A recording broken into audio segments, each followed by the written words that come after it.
You were taught that Dieppe was a tragedy, a raid that went wrong, a necessary failure, the painful lesson that made D-Day possible 2 years later. That is the official version. That is the version taught in Canadian schools, printed in Canadian history books, and repeated in the anniversary speeches delivered by politicians who were not there. The evidence tells a different story. The evidence says that on August 19, 1942, 6,086 Allied soldiers, 4,963 of them Canadian, were sent onto a beach that British intelligence already knew was a death trap. The evidence says that the men who planned Operation Jubilee had information indicating the German defenses at Dieppe had been reinforced in the weeks before the raid. The evidence says that this information was either ignored or suppressed.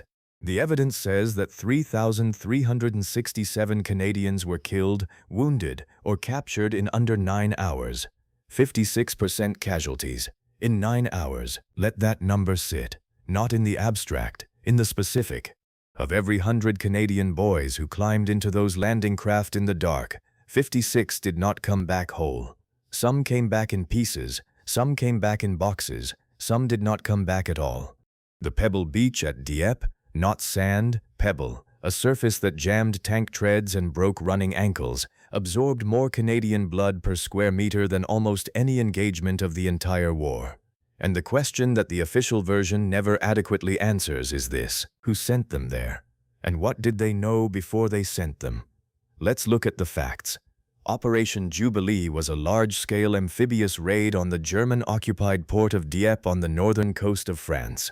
The stated objectives were multiple and have been debated ever since. Test German coastal defenses, seize intelligence material, demonstrate to Stalin that the Western Allies were capable of offensive action, assess the feasibility of capturing a major port for future operations.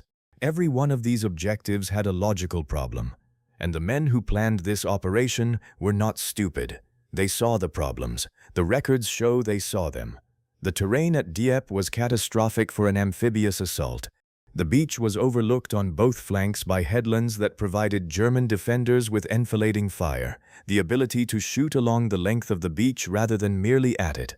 Any force landing on that beach was inside a funnel. The Germans did not need to be accurate. They needed to point their weapons at the water and fire.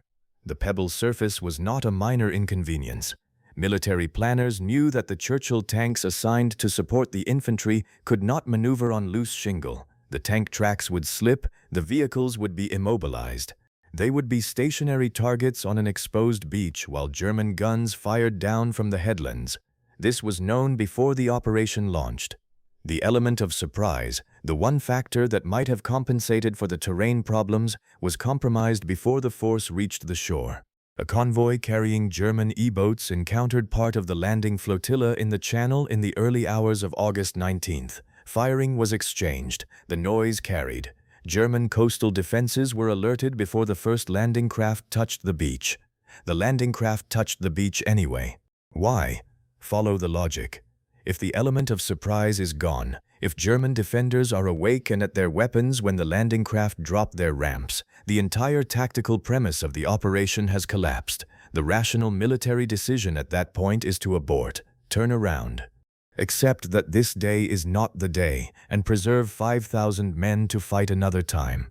The order to abort was not given. The men went into a beach already awake and waiting, into headlands already occupied by gunners who had been given extra minutes to prepare because of the E-boat encounter. The Canadians hit the shore and were cut down with an efficiency that the German defenders later described as almost incomprehensible, not because of German excellence, but because the geometry of the position made survival improbable from the first second a man left a landing craft. Tanks that made it off the landing craft shed their tracks on the shingle within meters. They sat, they burned. The infantry that was supposed to advance behind tank cover advanced without it, across open beach, towards sea walls they could not scale, under fire from 3 directions simultaneously. At Blue Beach, the landing site assigned to the Royal Hamilton Light Infantry and the Essex Scottish, the sea wall was higher than the intelligence assessments had indicated. The ladders were the wrong length. Men piled up at the base of the wall, under direct fire. Some made it over. Most did not get the chance. At Green Beach, the South Saskatchewan Regiment and the Queen's Own Cameron Highlanders encountered defenses that should not have existed according to the intelligence picture they had been given. A radar station, fortified positions, German troops in strength at locations marked as lightly held.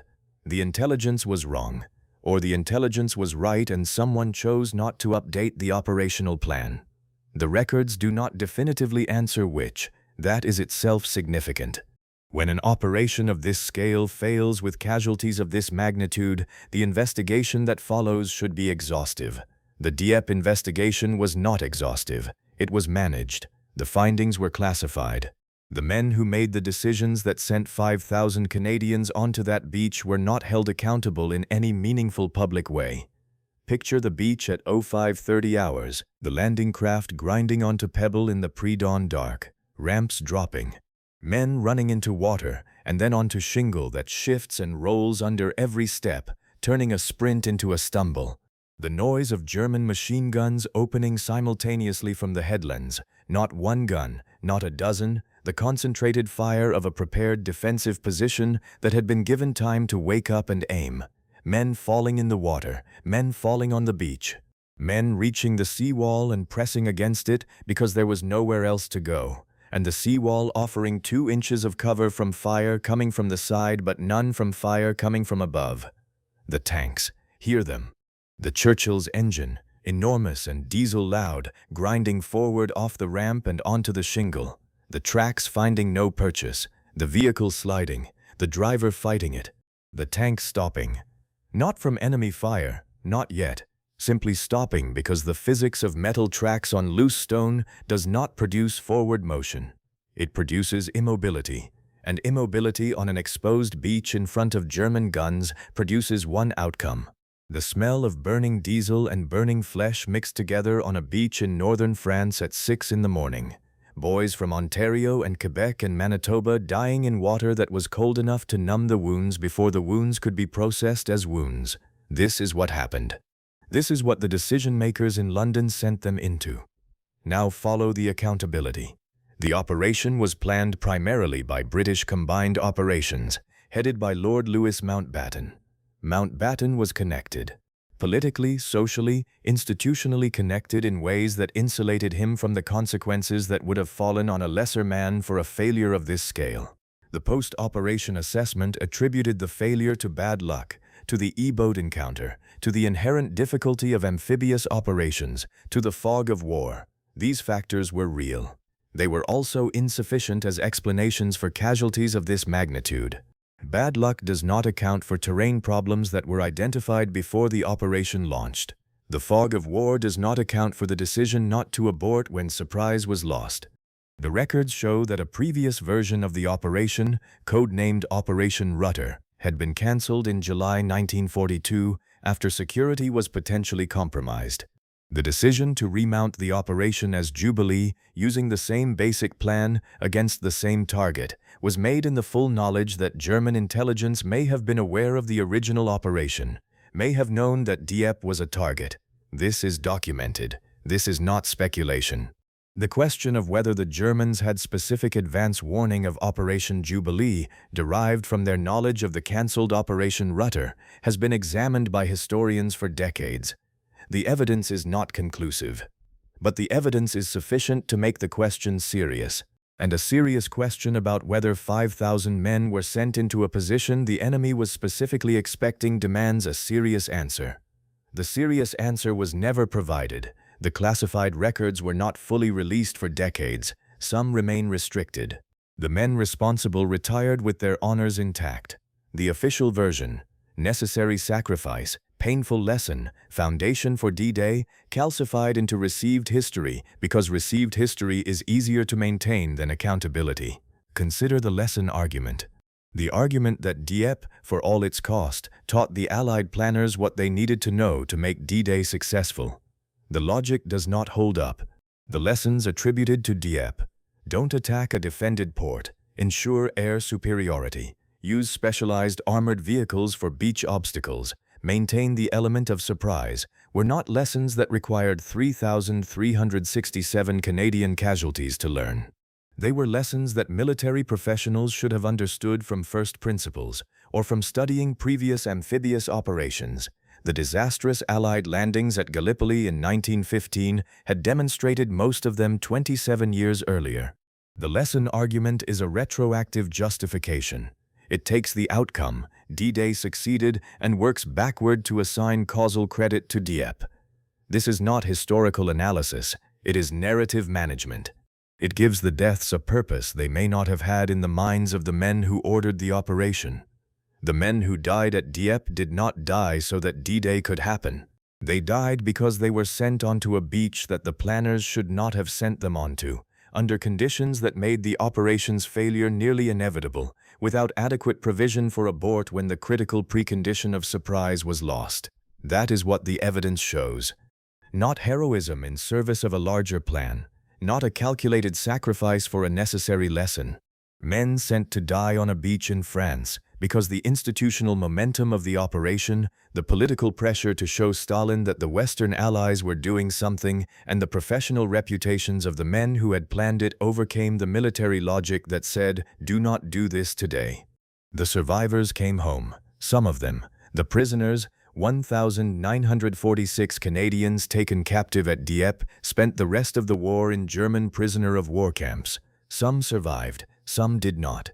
The ones who came back to Canada came back to a country that had already processed Dieppe as a tragedy and moved on, because the war was still happening and there was no time to stop and interrogate what had happened on that beach.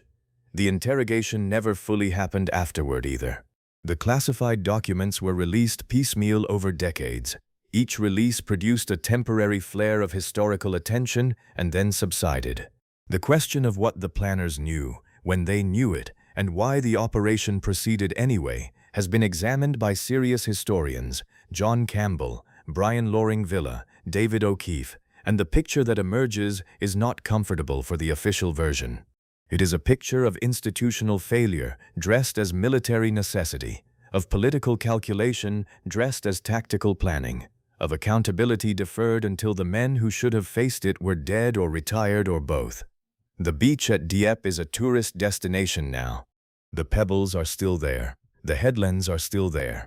The German gun positions have been preserved in some cases, concrete emplacements that visitors can walk up to and look through, and understand in 10 seconds of standing behind them exactly what the Canadian soldiers on the beach below were facing.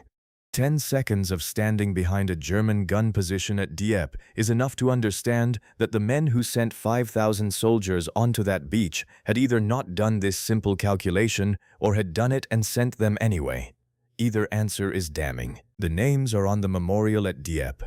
They are on the headstones in the Dieppe Canadian War Cemetery. They are in the records at Library and Archives Canada, filed under the operational history of a raid that the official version calls a necessary sacrifice, and the evidence calls something harder to name. The hard lesson of Dieppe is not the lesson the official version teaches. The hard lesson is this: the men who die in institutional failures are just as dead as the men who die in genuine military necessity. The families who receive the telegram feel the same grief regardless of whether the decision that produced it was sound or not. The names on the memorial carry the same weight whether the operation was well planned or catastrophically mismanaged. But the living, the planners, the commanders, the politicians who applied pressure, the officers who chose not to abort, carry a different weight entirely. A weight that accountability is supposed to assign and that at Dieppe was quietly set down and walked away from. 3,367 Canadians. 9 hours. A beach the planners already knew was wrong. That is the record. The record does not forgive. It simply waits to be read by someone willing to look at it directly. Now you have.